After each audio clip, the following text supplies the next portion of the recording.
kasih karunia di hadapan Allah. Sesungguhnya engkau akan mengandung dan akan melahirkan seorang anak laki-laki, dan hendaklah engkau menamai dia Yesus. Ini kata Gabriel membawa pesan dari Bapa, ya. Lalu buka di Lukas 2 nomor 11. Hari ini telah lahir bagimu juru selamat, yaitu Kristus Tuhan di kota Daud.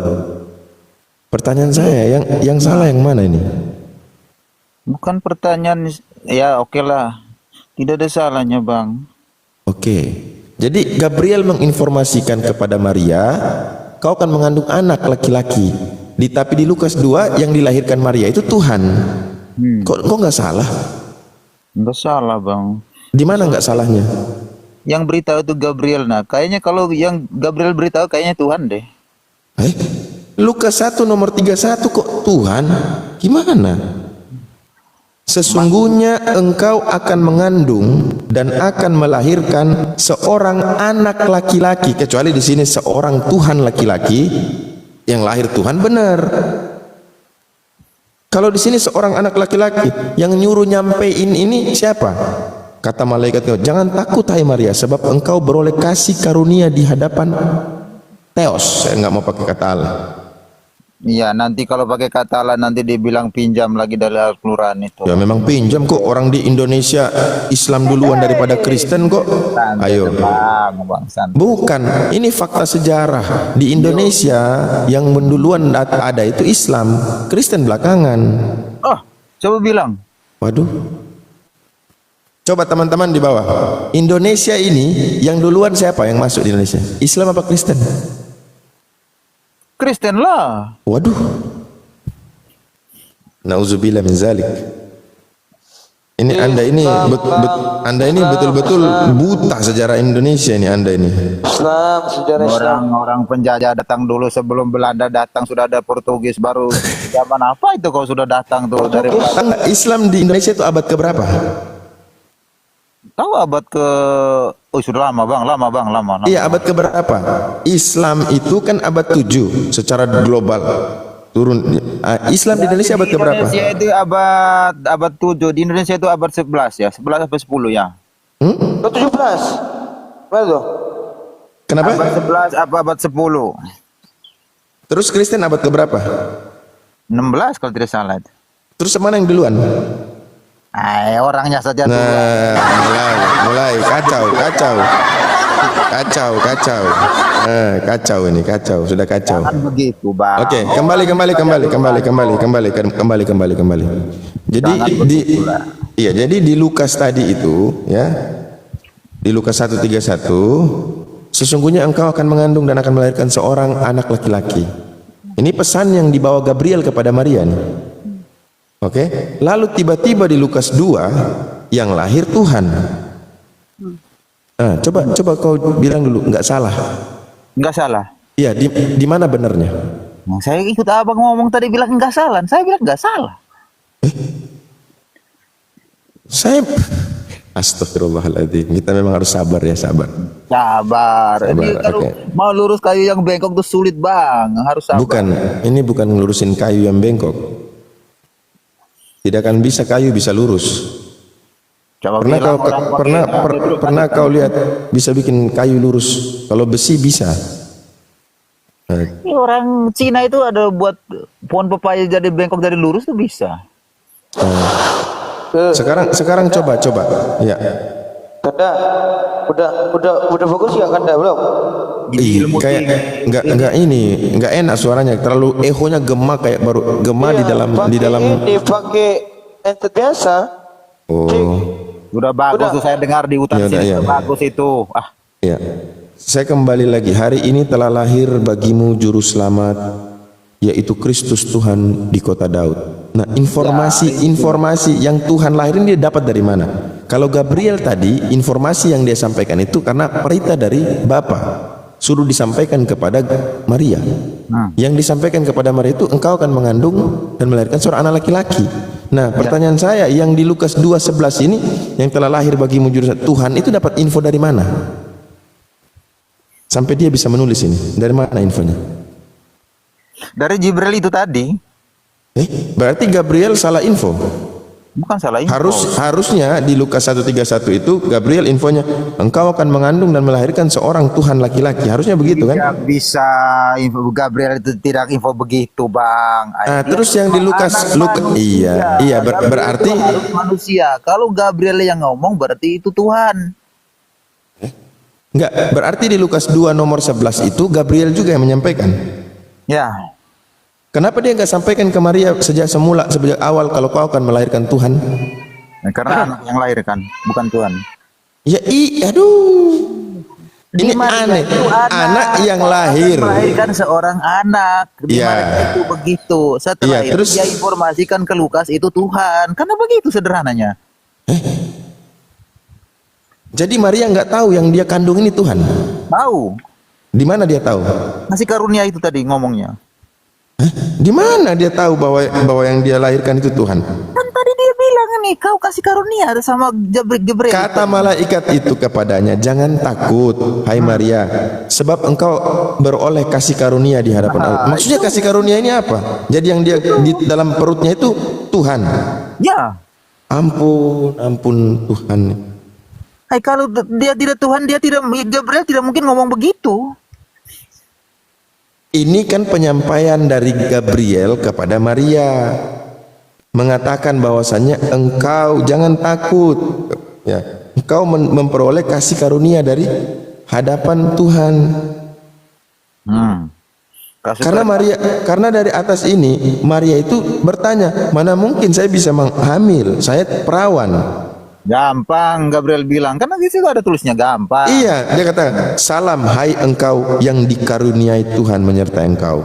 Maria terkejut mendengar perkataan itu dan bertanya di dalam hatinya, apakah arti salam itu? Kata malaikat itu kepadanya, jangan takut hai Maria, sebab engkau beroleh kasih karunia di hadapan Tuhan. Terus apa hubungannya kalimat Kau akan mendapatkan kasih karunia? Itu sudah Tuhan itu. Ya ampun. Kenapa?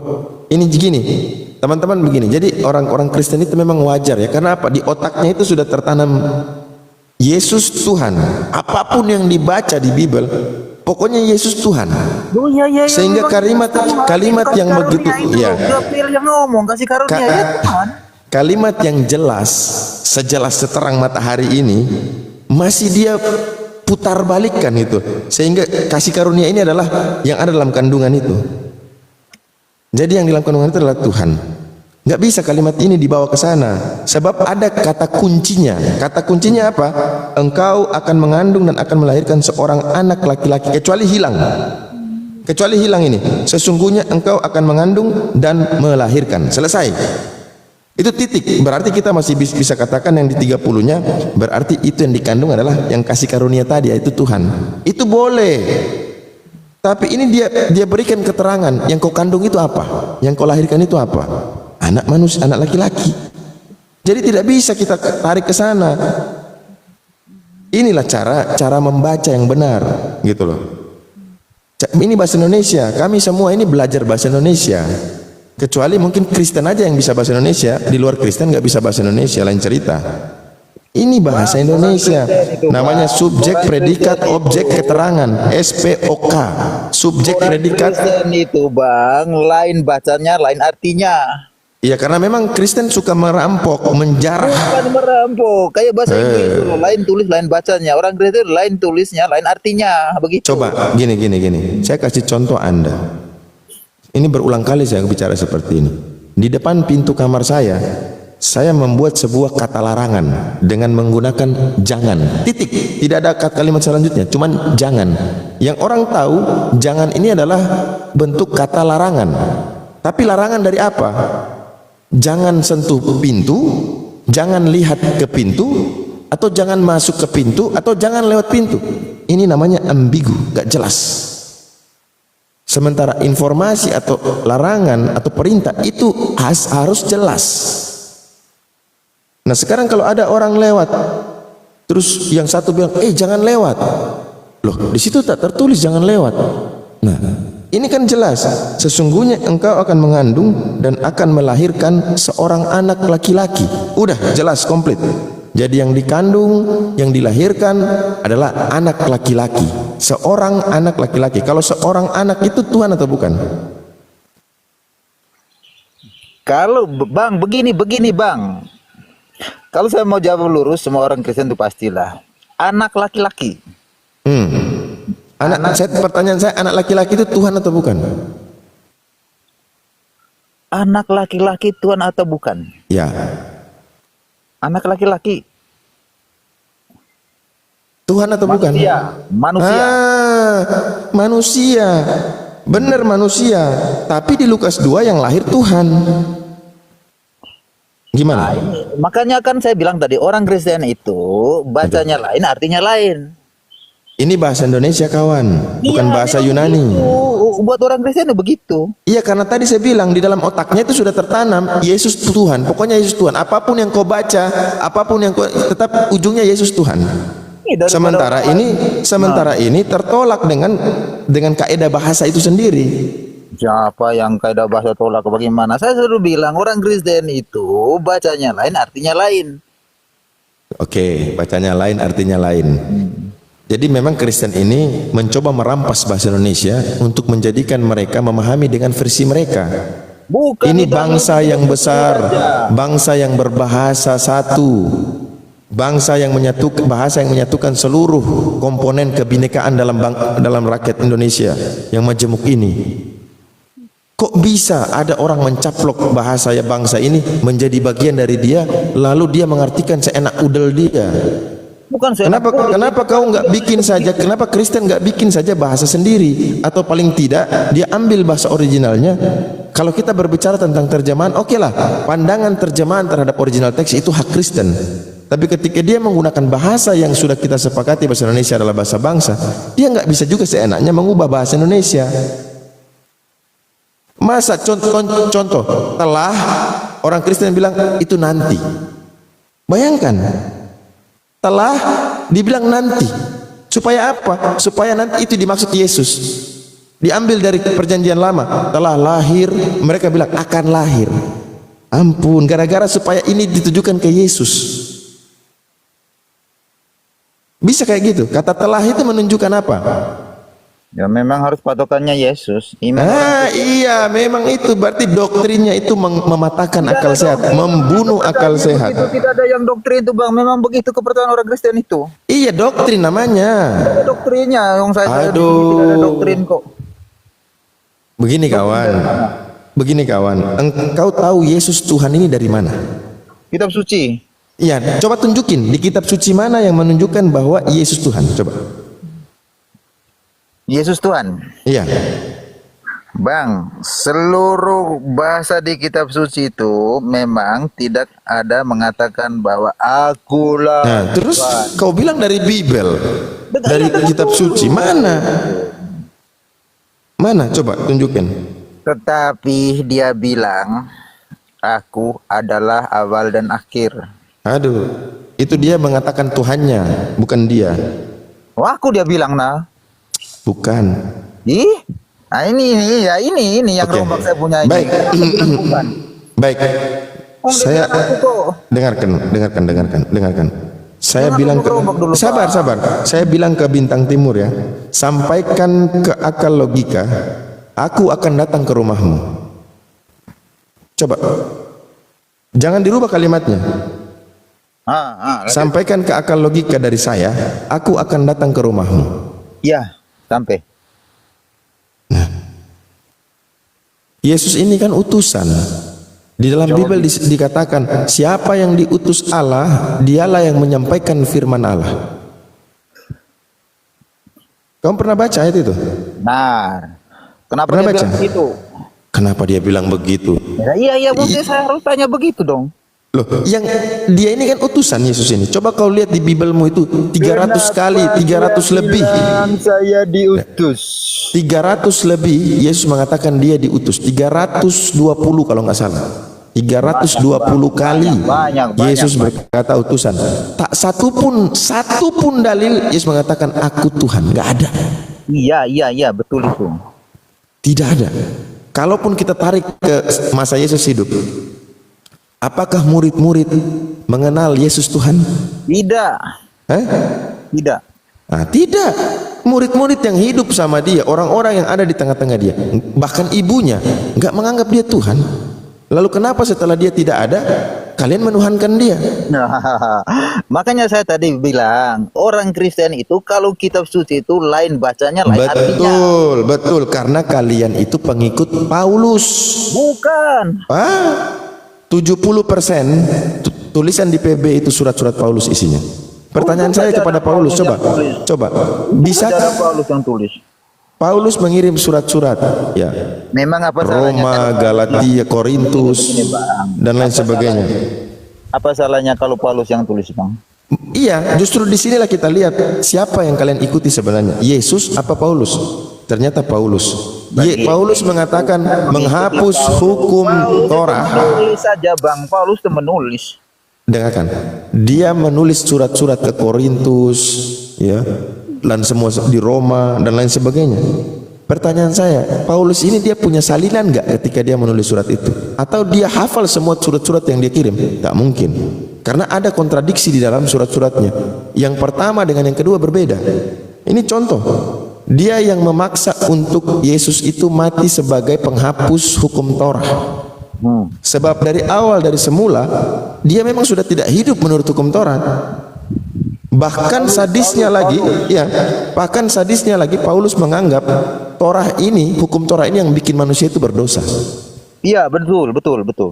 Ya berarti kalian ikut Paulus. Bukan. Itu Yesus. Lah, ini orang memang otak sengklek. Lihat saya bacakan ya. Torah nih. Roma 7 nomor 5, kata Paulus, sebab waktu kita masih hidup di dalam daging, hawa nafsu dosa yang dirangsang oleh hukum Taurat bekerja dalam anggota-anggota tubuh kita agar kita berbuat bagi maut. Di yang 9-nya dia berkata, dahulu aku hidup tanpa hukum Taurat, akan tetapi sesudah datang perintah itu dosa mulai hidup. Yang dimaksud perintah itu apa? Dosa yang mulai hidup ini apa? Kalaulah memang begini, kalaulah memang Paulus yang mengajarkan dosa waris, ini yang mengajarkan dosa waris Paulus, tapi di sini dia mengatakan, dahulu aku hidup tanpa hukum Torah, akan tetapi sesudah datang perintah itu dosa mulai hidup. Artinya perintah itu datang, dosanya baru mulai ada hidup. Sementara dia sendiri membuat konsep dosa ini sudah ada sejak Adam. Coba, ini membuktikan bahwa surat-surat Paulus ini berantakan. Abang ngomong dosa waris tadi. Loh, yang mengajarkan dosa waris ini siapa?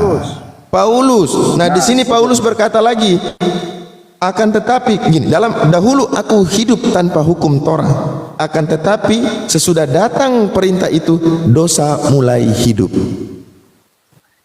Dosa mulai hidup. Sejak kapan? Sejak datang perintah. Artinya setelah hukum Torah itu. Ini sudah tidak sejalan lagi dengan pernyataan dia.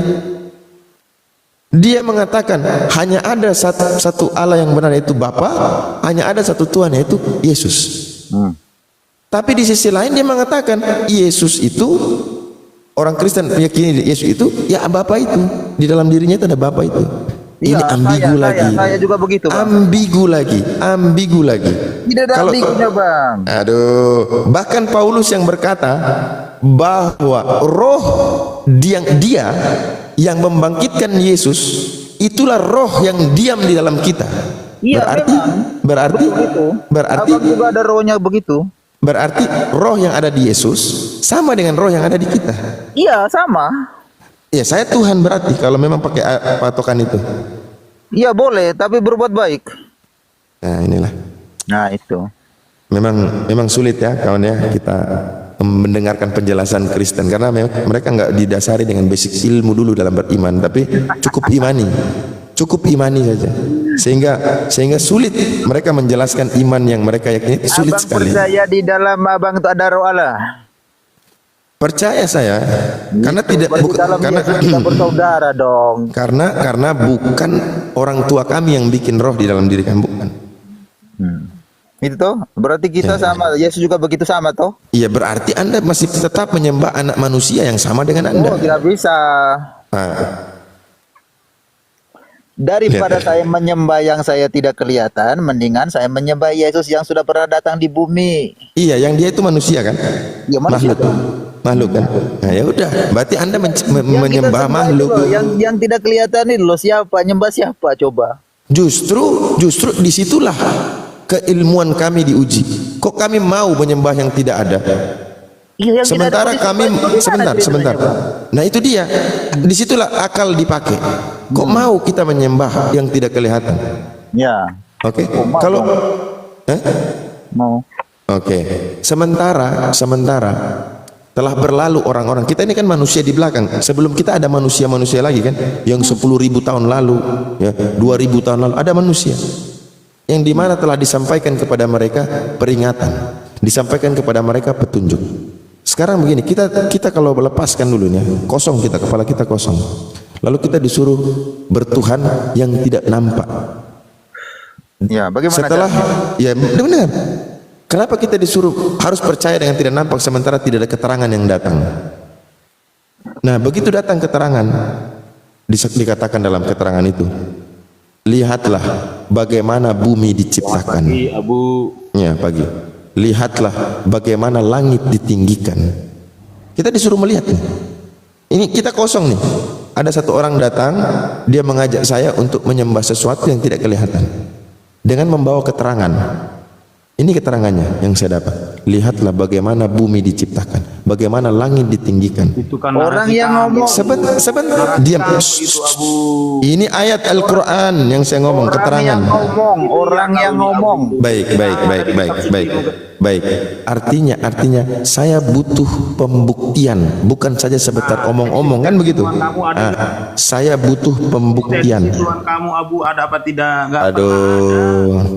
Diam dulu. Sekali lagi teman-teman ya, saya hampir 1 jam di Komal ini. Minta Ada, maaf, Abu. ya sebentar. Saya hampir 1 jam di Komal ini sudah ada 3 Kristen yang naik, semuanya tidak beradab. Saya janganlah. Tidak beradab. Katakan tidak beradab. Kenapa? Orang kalau tidak punya ilmu, ya, dia pasti tidak punya adab. Dia nggak punya adab. Naik, nggak salam, nggak sapa, langsung nyerocos. Nah itu nggak punya adab namanya. Jadi Saya sesungguhnya, tadi, salam baik-baik kok. bukan. Sesungguhnya ajaran Kristen yang berlabel ajaran kasih itu tidak ada kasihnya. Wah, Bohong semua itu, saya hoax. mengasihi orang lain kok. Hoax itu tipuan aja. Karena tahulah kita Kristen, semua mereka ambil seolah-olah mereka yang punya. Jadi kasih itu hanya punya mereka Kristen, gitu kan? Jadi kitab itu hanya punya mereka. Bahkan Judaism yang punya aja dianggap nggak mengerti kitabnya. Ya, habis orang Yahudi tidak pernah ngomong kasih kok. Ya ampun. Oh, itu perang sana perang sini tempat negara lain. Memang. Ini otak kebalik Kristen. Kenapa Kristen nggak bisa berpikir sehat ya? Karena mungkin sudah bodoh. Jadi begini, Paulus ini ya, karena dia sudah menyatakan begini, apa yang aku katakan bukan menurut firman Tuhan, melainkan seorang bodoh yang berkeyakinan. Tapi dia mikir-mikir lagi nih, dia mikir-mikir lagi dalam tulis suratnya. Dia mau tulis surat apa lagi ke Korintus nih ya? Oh ya udah, gini, supaya bukan saya sendiri yang bodoh, gini, langsung dia bikin, kami bodoh oleh karena Kristus. Marahlah orang-orang itu kan, loh kok suratnya kamu aja yang bodoh, kami nggak mau, ya kan? Supaya meredam kemarahan orang-orang itu, dia menulis lagi di dalam 1 Korintus 1:21 itu, karena Allah berkenan menyelamatkan mereka yang percaya oleh kebodohan pemberitaan Injil. Akhirnya orang-orang itu tenang. Kenapa? Nggak apa-apa, kita bodoh, tapi jangan bodoh ini, nanti Allah selamatkan kita. Inilah taktiknya Paulus. Inilah taktiknya Paulus. Paulus ini pintar. Yang justru kita tuh, pernahkah engkau berpikir, Bintang Timur? Yo, Kenapa Tuhan saya ini kok mantan narapidana, mantan mayat? Kenapa Rasul kami ini mantan penjahat? Kenapa kitab kami ini punya kitab orang? Kenapa kitab yang kami pegang di Perjanjian Baru yang murni punya kita mengatakan bodoh? untuk pemberitaan Injil, diselamatkan kebodohan ya, Allah menyelamatkan mereka yang percaya akan kebodohan pemberitaan Injil. Coba pernah nggak renungkan kayak gitu? Abang, begini loh abangku. Segala apa yang abang katakan itu tidak ada salahnya. Kalau nggak ada salah, kenapa kau bantah? Tetapi ada yang di situ yang abang itu tidak pernah paham soal cara orang Kristen memahaminya. Ini masalah, Bang. Ya. Tuh. Dasar orang Kristen memahami dari mana? Semua orang itu pasti berpikir dengan iman. Jadi iman. Jadi orang Kristen itu iman dulu baru logika. Ya baik. Kalau begitu Bible tidak ada informasi. Terus kau iman ini iman kepada siapa? Sementara kau belum tahu. Ayo. Gimana caranya iman orang belum tahu? Makanya saya bilang tadi lebih baik Yesus datang ke dunia saya tahu daripada saya mengimani yang Kau saya tahu Yesus datang itu kau tahu dari mana? kitab suci. Itu kitab suci itu apa? Pakai logika atau pakai iman? Iman. Katanya kau bilang iman dulu baru logika.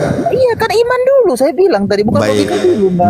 baik. Kalau kau mengatakan iman, berarti ketika Yesus berkata, inilah hidup yang kekal itu satu-satunya Allah yang benar dan Yesus Kristus yang kau utus. Itu iman. Ya iman. Berarti Anda meyakini Yesus utusan. Ya. Oke? Kalau dilihat dari itu bahasa banyak yang mengatakan Mulai. bahwa di situ dia mengatakan bahwa aku diutus. Ada berapa puluh juta kata kok. Terus kalau sampai Yesus sendiri yang mengatakan demikian, sementara Paulus yang mengatakan dia Tuhan, kalian lebih pilih Paulus. Itu jangan dulu lari ke Paulus, Bang. Pertanyaannya, setiap Oke, orang itu sekarang saya tanya Anda, kalau Yesus sudah bilang dia utusan, kenapa kau bilang dia Tuhan? Pertanyaan saya tadi begini, Bang. Kenapa sih dia itu bilang bahwa saya diutus? Ya kau tanya kenapa, ini harus kau punya jawaban juga di Bible. Nah, itulah iman orang Kristen tuh yang Iya, ada di Bible nggak? Ada di Bible nggak? Ada di Bible nggak? Iya, pastilah ada lah. Iya, di mana? Coba. Di mana? Tunjukin. Kalau saja dia bilang, aku ada sebelum Abraham,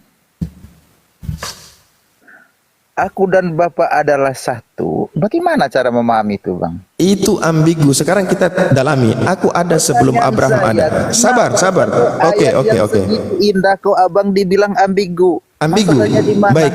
Abraham itu duluan Abraham atau Adam?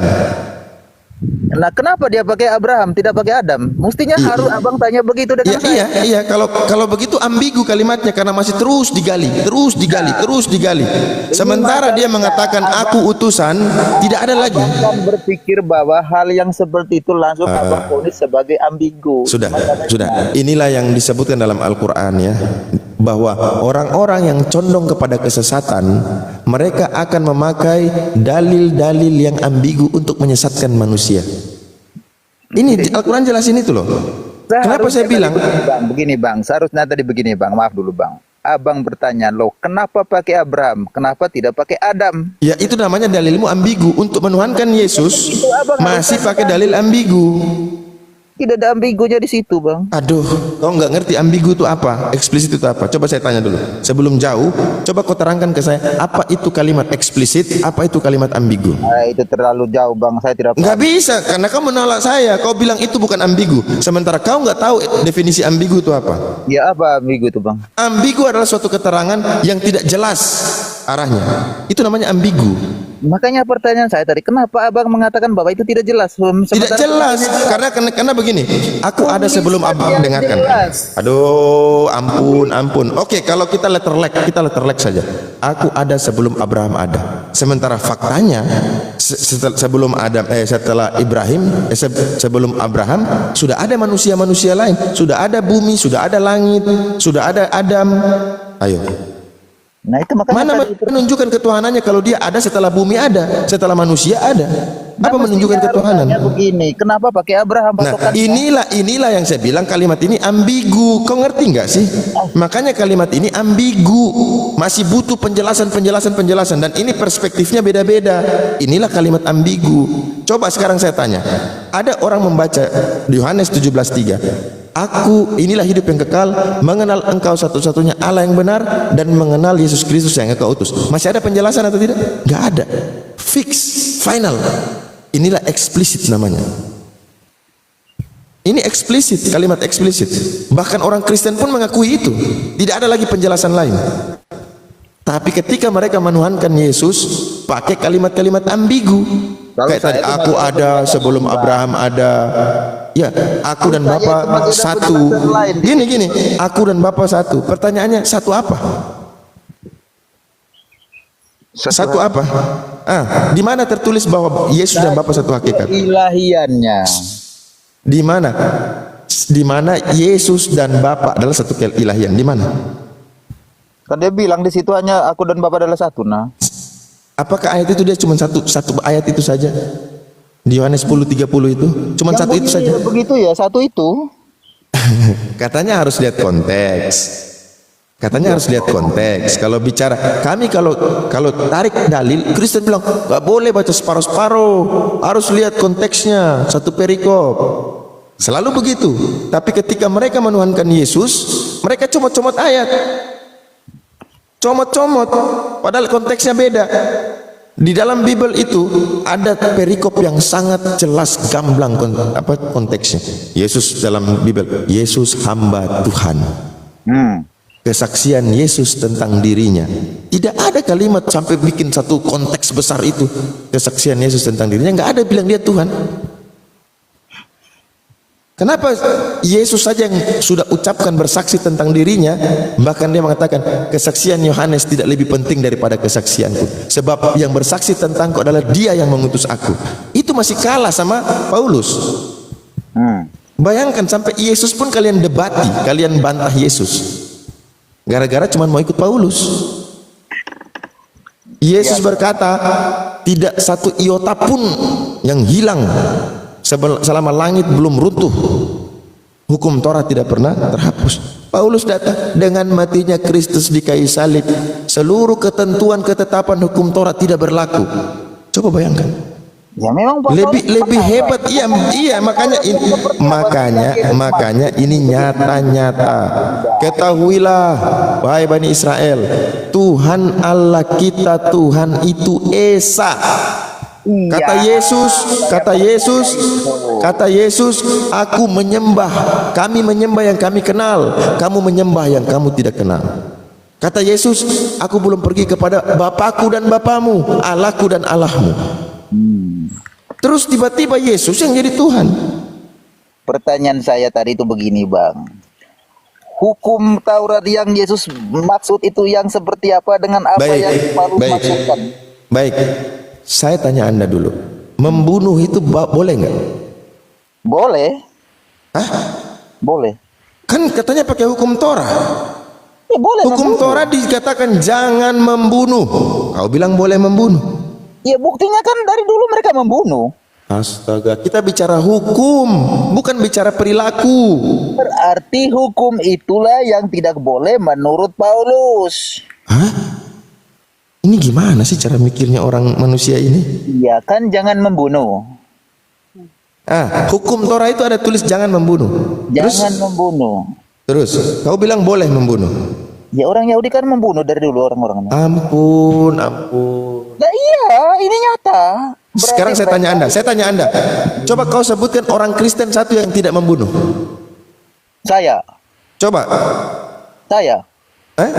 Oke, maksudnya begini, saya salah. Ada nggak di orang Kristen yang tidak membunuh? Ada banyak. Nah, sudah. Ada nggak orang Islam yang tidak membunuh? Saya tidak tahu. Ada. Ada nggak orang Yahudi yang tidak membunuh? Ada. Tapi kita bicara hukumnya, jangan membunuh. Terus kau bilang boleh karena ada orang yang membunuh.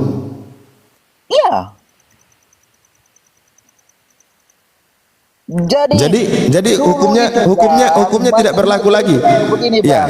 Jadi hukumnya tidak berlaku lagi nih. Kan tadi saya bilang selama langit dan membunuh, tapi boleh membunuh. Itulah yang Yesus bilang, Paulus bilang itu tidak boleh. Coba teman-teman di bawah yang 110 orang ini ya. Coba kalian bisa nggak berpikir dengan pertanyaan dan jawaban dari dia. rusak atau benar ini jawaban dia nih? Parah. Jawaban saya itu Tuh. benar bang. Ya ampunilah. Taurat mengatakan jangan membunuh, tapi di Taurat mengatakan boleh membunuh. Oke, saya kasih contoh. Saya kasih contoh simpel aja. Ada sekolah, dia bikin aturan. Hari Senin pakai seragam putih abu-abu. Ini aturan sekolah. Anda datang pakai baju pramuka. Anda melakukan itu? Ya, Pakai baju pramuka. Anda salah atau benar? salah. Nah, karena kenapa? Karena aturannya pakai putih abu-abu hari Senin, ya toh? Nah, di dalam hukum Torah dikatakan jangan membunuh. Anda membunuh. Anda salah atau benar? Aturan hukum Taurat jangan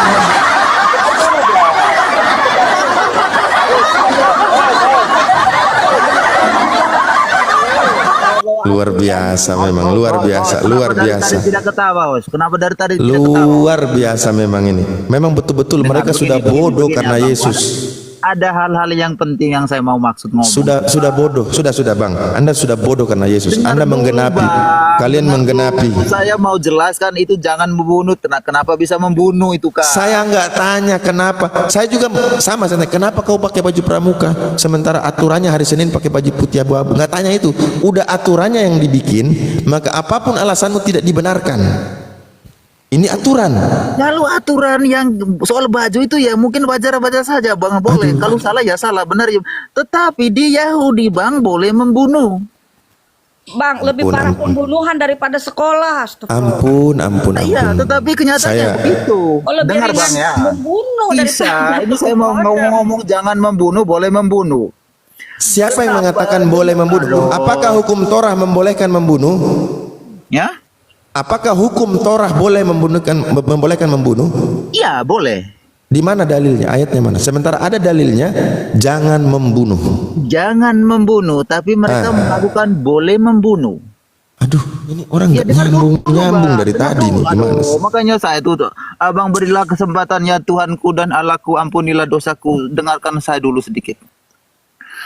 Kenapa nenek moyang orang Israel dulu tuh membunuh perangan? Diselamatkan. Berarti diperbolehkan membunuh. Bagaimana jawabnya? kagak nyambung Bintang Timur, pusing. Oh ya, memang rumit kalau dengan saya. Tidak nyambung memang. Kamunya. Jangan membunuh. Musa bilang jangan Oke. membunuh. Tapi Yosua menghancurkan Yeriko, membunuh semua orang di dalam kota. Bagaimana ceritanya itu? Berarti Oke, diperbolehkan baik. membunuh. Baik, saya tanya Anda. Yesus itu punya dosa salah nggak? Punya kesalahan nggak? Tidak ada. Kenapa dia dibunuh? Kenapa dia dibunuh? Karena memang dia ditakdirkan untuk dibunuh. Oh gitu. Jadi di dalam hukum Torah tidak membunuh orang yang bersalah, berdosa membunuh orang yang tidak bersalah. Iya bang, memang begitu. Jangan membunuh orang yang Musa tidak bersalah. mengatakan jangan membunuh. Jangan, Tapi Tuhan berkata, serangilah mereka, hancurkanlah kota-kota itu dan membunuh semua mereka. Kan diizin Allah itu. Ayo. Baik, saya tanya Anda, jangan membunuh orang yang bersalah. Oh, tidak ada sambung orang bersalahnya itu bang. Saya tanya Anda, Yesus bersalah tidak? Tidak bersalah. Oke, tidak bersalah. Dia dibunuh karena karenanya sudah ditakdirkan untuk Bukan mati. dibunuh, digantung di kayu salib. Jangan bilang dibunuh. Ampun ya Allah ya Rabbi.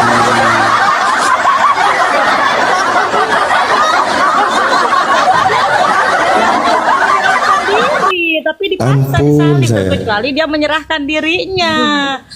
Hah? Sumpah. Ini kita lihat ya. Dia menyerahkan diri itu makanya disalib. Mana ada dia aja lari. Mana ada dia menyerahkan diri. Aduh, ini La haula wala quwata illa billah. kenapa ini ibu-ibu ini datang nih? Saya tidak bisa ngomong dengan ibu-ibu. Nah, lemah semua saya nih kak. Aduh. Saya miris ya kalau melihat kualitas Kristen.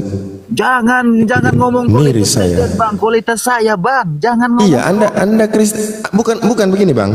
Kita ini kualitas kan saya saja bang. ya. Jangan ngomong mereka bang. Enggak, rata-rata Kristen ya kualitasnya kayak kau gini. Saya tidak mau. Jangan karena saya Loh, nanti semuanya masa orang- Anda melarang saya, orang saya mengalami kok. Kenapa kau larang saya? nanti mereka pukul saya bagaimana bang? Kenapa kau larang saya? Saya diskusi dengan Kristen bukan cuman kau. Ya, tapi di Sudah sini banyak Bang. Kristen. Jadi wajar saya katakan bahwa hampir rata-rata kualitas Kristen yang kayak kau. Jangan Bang, saya saja Bang. Mereka pukul saya nanti Bang. Aduh,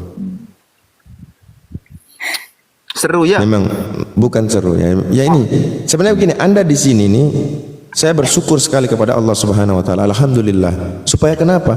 Supaya saudara-saudara muslim saya itu kokoh imannya. Dengan melihat Kristen model begini, orang-orang Islam kokoh imannya. Tidak mungkin dia mau menjadi seperti itu. Sepakat. Inilah alhamdulillah wa syukurillah, ada oten-oten Kristen naik di Komal, ditonton oleh saudara-saudara muslim, maka dengan sendirinya iman orang Islam itu semakin kuat, bukan semakin kokoh, bukan semakin lemah. Benar Bang. Bukan semakin lemah. Islam ya, orang Islam mampu memukul Kristen dengan Bible, dengan kitab suci sendiri. Orang Islam mampu menggoyah imannya Kristen dengan Biblenya sendiri. Nah, iya. Tetapi orang Kristen tidak mampu menghantam orang Islam dengan apa yang dia yakini. Nggak bisa. Yang benar. Nggak bisa. Belum keluar dari senjata pamungkasnya Bang, belum Bang. Nggak akan bisa. Yang benar. Serius. Ini bukan baru sekali ini. Semenjak Al-Quran diturunkan, Nabi masih hidup. Dengarkan. Kalau saya tahu Abang punya rumah, saya itu ngopi sore-sore di Abang, kita buat ngobrol santai, Bang. Saya ini orangnya santai kawan. Mungkin karena cara bicara saya juga kayak gini. Dekat rumah begitu, bercanda sore-sore, kita ngobrol sharing sama-sama. Mungkin saya setiap hari kok, setiap malam kok saya ke rumahnya Abang. Iya. Saya gini, saya mau cerita dikit. 1400 tahun yang lalu, ketika Allah mewahyukan kepada Nabi SAW, Allah langsung menantang mereka. Orang-orang yang membantah Al-Quran, Allah tantang. Allah katakan begini, wa in kuntum fi raibim mimma nazzalna ala abdina fa'tu bi suratin min mislih. Kalau kau tidak percaya, kau ragu dengan apa yang Allah turunkan berupa Al-Quran ini, coba kau buat yang semisal dengan Al-Quran. Langsung direspon satu. Kalau cuma bikin kayak surat-surat begitu, saya pun bisa. Karena memang pada saat itu di Arab sana lagi tingkat puncaknya bahasa itu sangat, sehingga mereka pandai bersyair, pandai membuat kalimat-kalimat yang syair-syair gitu kan. Nah, akhirnya datang wahyu Allah Subhanahu wa taala menantang mereka. Coba kau buat yang semisal dengan ini. Lalu ada orang yang merespon. Itu namanya Musailamah. Dia dikasih gelar Al-Kadzab, bapaknya pendusta. Musailamah Al-Kadzab. Dia bilang, kalau cuma bikin surat-surat begitu nggak perlu saya panggil orang-orang, karena di Al-Quran ditantang, wa in kuntum fi raibim mimma nazzalna 'ala abdina fa'tu bi suratin min mithlihi wad'u syuhada'akum in kuntum shadiqin. Intinya panggil semua, serulah, kau ajak semua yang hebat-hebat di antara manusia itu, baru gabung jurus, baru bikin satu surat yang semisal dengan Al-Quran. Musailamah bilang, gak perlu orang banyak, saya sendiri juga bisa. Akhirnya dia bikinlah suratnya. Nama suratnya Al-Fil. Ya, Al-Fil, wa mal fil, wa ma adrakal fil. Itu artinya begini kalau dalam bahasa Indonesia, gajah. Apa itu gajah? Tahukah kalian apa itu gajah? Nah, di ayat berikutnya dia bilang, gajah itu punya hidung yang panjang, telinga yang lebar. Ketika dia bacakan ini, orang-orang ketawa semua orang-orang. Tanpa kau bilang, kami udah tahu gajah punya belalai panjang, punya telinga lebar. Coba bayangkan, gagal. Tetapi ketika Al-Quran yang dibacakan, ya, orang-orang itu yang pandai-pandai itu langsung tahu ini bukan perkataan manusia. Contoh, waktu itu ada seorang penyair yang ibaratnya di kampung itu dia yang paling hebat, paling jago bersyair. Dia masih muda. Waktu dia mau masuk ke Ka'bah, itu petinggi-petinggi Quraisy itu larang dia, kau tak boleh masuk di situ. Di situ ada satu orang laki-laki yang dimaksud Nabi Muhammad. Dia itu gila, jangan kau dengar kata-katanya. Dia dihalang-halangin supaya tidak masuk ke dalam. Waktu dia datang, Nabi SAW lagi mengerjakan sholat. Lalu terdengar ucapan ayat-ayat Al-Quran yang dibacakan oleh Rasulullah. Sampai laki-laki ini dia bilang, enggak apa-apa, saya ini ibaratnya dia master lah. Saya tahu mana perkataan manusia, mana bukan, kata dia gitu. Tapi karena desak terus, akhirnya dia mau masuk, disuruh, sudah taruhlah kapas di telingamu supaya jangan dengar Nabi sholat itu. Lalu namanya kapas, terdengar Nabi membaca ayat-ayat. Dia langsung merenung kan. Ketika Nabi selesai, Nabi pulang, dia ikuti Nabi. Dia bilang, wahai Muhammad, coba bacakan yang tadi kau baca. Seketika itu Nabi membaca apa yang Nabi bacakan dari Al-Quran. Langsung pemuda ini mengatakan, sungguh ini bukan perkataan manusia, ini perkataan dari Tuhan, dari Allah. Akhirnya dia masuk Islam. Dia masuk Islam. Saat itu sudah ada Islam atau belum ada Islam? Ya Nabi kan ada mendakwah. Berarti Islam mulai berkembang, mulai disebarkan, didakwakan Islam itu. Oh iya.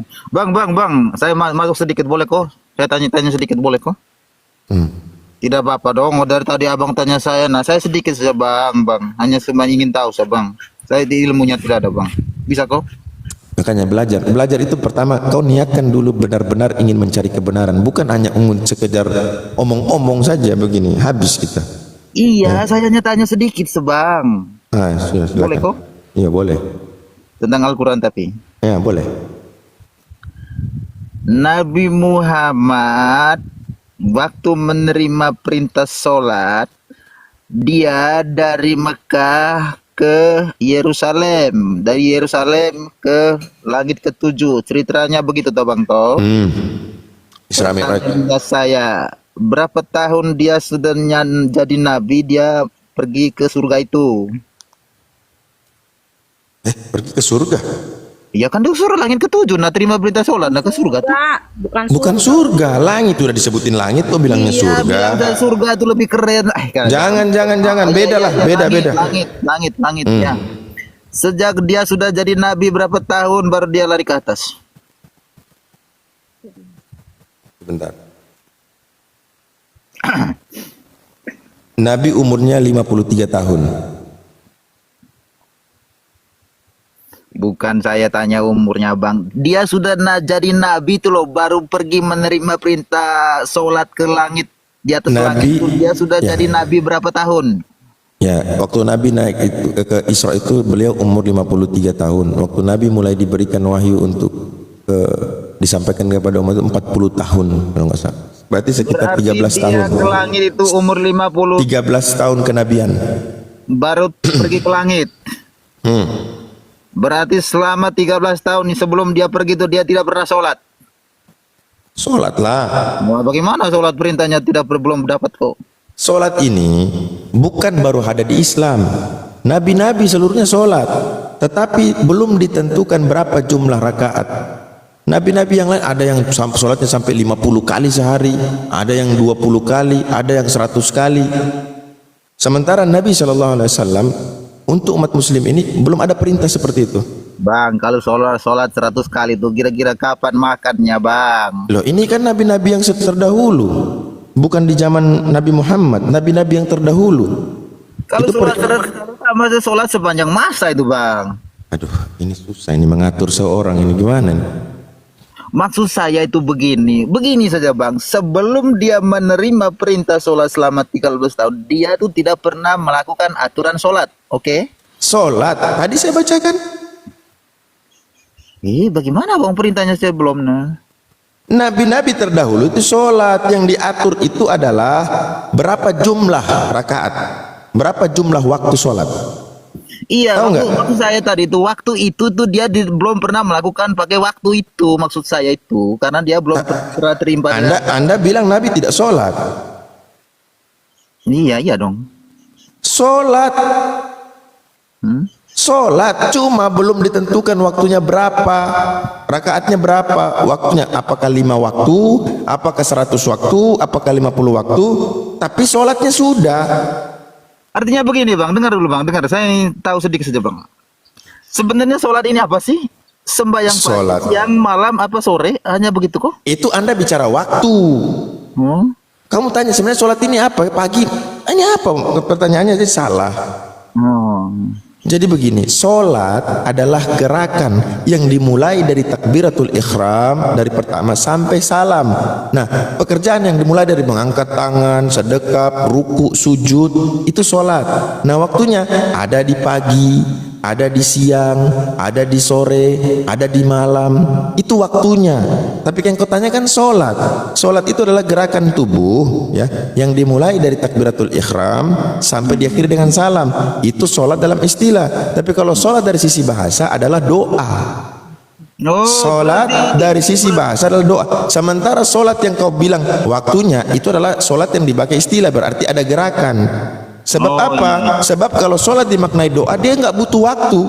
Kapanpun dia mau berdoa silakan, nggak butuh waktu. Tapi berarti dalam saya bahasa, ini hampir setiap hari, setiap saat juga sholat, karena saya selalu ingat nama Yesus berdoa. Nah, gini, kata solat itu ada dua pengertian dari sisi etimologinya, pengertian bahasanya, dan yang dimaksud adalah terminologi atau terbalik lah. Jadi solat yang dimaksud yang di sini adalah solat yang dimulai dari gerakan tubuh, mengangkat tangan dan diakhiri dengan salam. Itu solat yang dimaksud. Kalau solat yang maksudnya doa, maka tidak ada waktunya. Tidak bisa kita bilang oh solat doa itu pagi, doa itu malam, siang, enggak.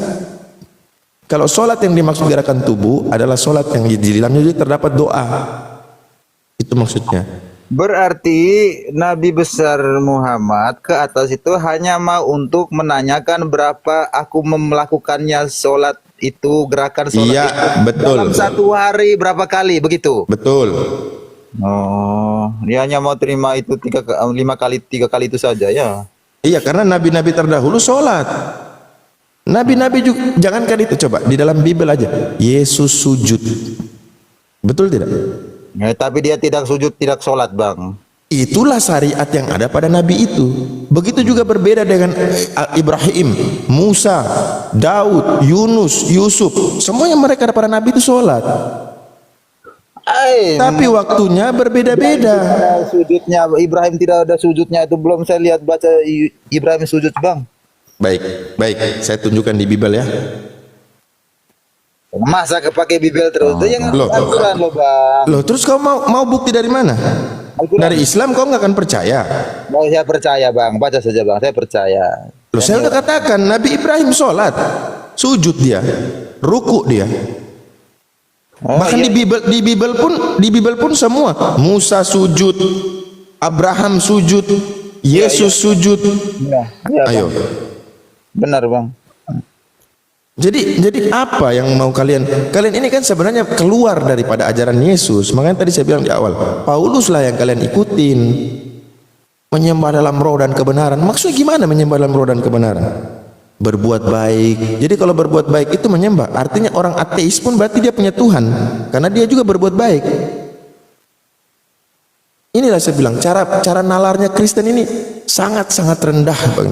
Penalaran Kristen, karena di otak mereka itu sudah tertanam apapun itu mau jadi sampai ini memang Kristen, dasar Kristen, sampai ular tumbuh ketek Yesus tetap Tuhan, sampai ular tumbuh bulu-bulu di ketiaknya Yesus tetap Tuhan. Jadi nggak bisa lagi. Saya itu sampai mati, makanya saya target umur 90 itu baru saya sunat. Yang sunat saya itu Yesus itu tadi. Kau bicara halu lah. Bicara itu yang fakta, yang real gitu loh. Oh, kita harus fakta. Bahwa umur kita sampai segitu, Bang. Kau sekarang faktanya umur berapa kau? Setengah abad. Lagi 40 tahun lagi. Berarti 90 tahun itu fakta atau bukan? Fakta nanti. Aduh, fakta nanti. Ini gara-gara apa? Kata telah, bilang akan. Nah ini. Masa Coba. Fakta nanti. Kalau begitu harus ketawa. Yang tadi tidak Ketawa lah. Orang-orang di bawah ketawa. Fakta nanti. Maksudnya fakta nanti gimana? banyak orang yang olok saya bodoh, Bang, dari bawah, Bang. Ya memang narasimu ini menunjukkan Anda ini menggenapi dari nubuatan Paulus bahwa kami bodoh oleh karena Kristus. Jadi genapilah hari ini. Begitu. Iya benar sudah. Benar, jangan Anda tersinggung, jangan Anda tantrum.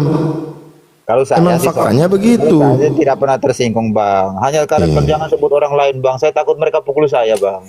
Siapa yang memukul kau? Ada negara ini negara hukum. Itu orang Kristen ada hukum kemudian, tapi saya babak belur dulu, Bang. Jangan, Bang.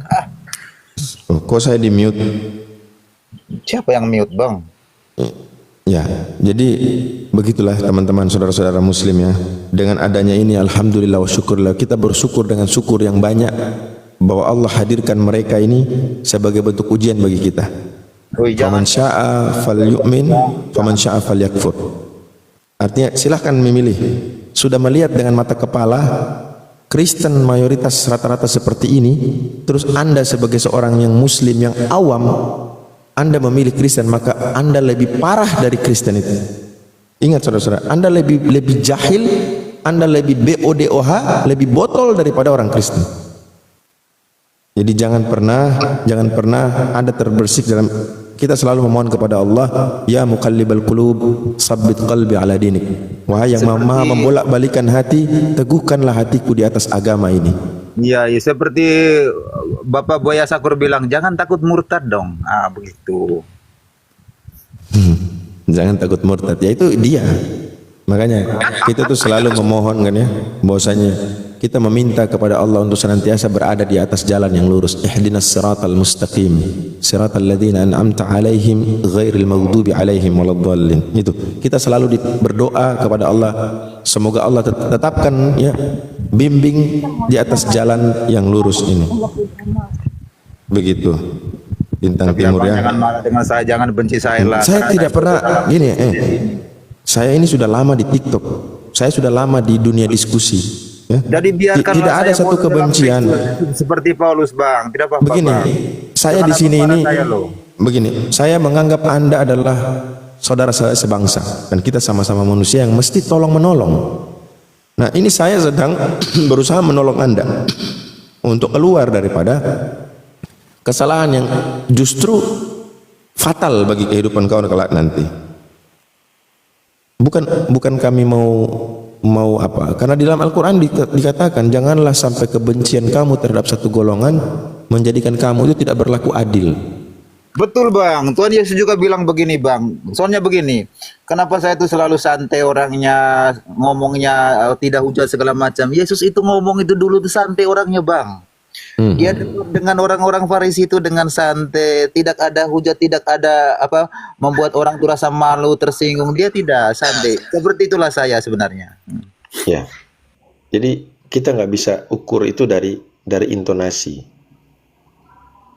Ada orang maki seseorang, tapi dengan nada yang rendah, dengan seperti contoh, memang ya kamu ini kayak babi memang ya, santun bahasanya ya, kau memang mirip kayak anjing. Santai. Itu memang kucing sembunyi kuku itu, Bang. Nah, makanya aku bilang ukuran kalian ini nggak jelas standarnya.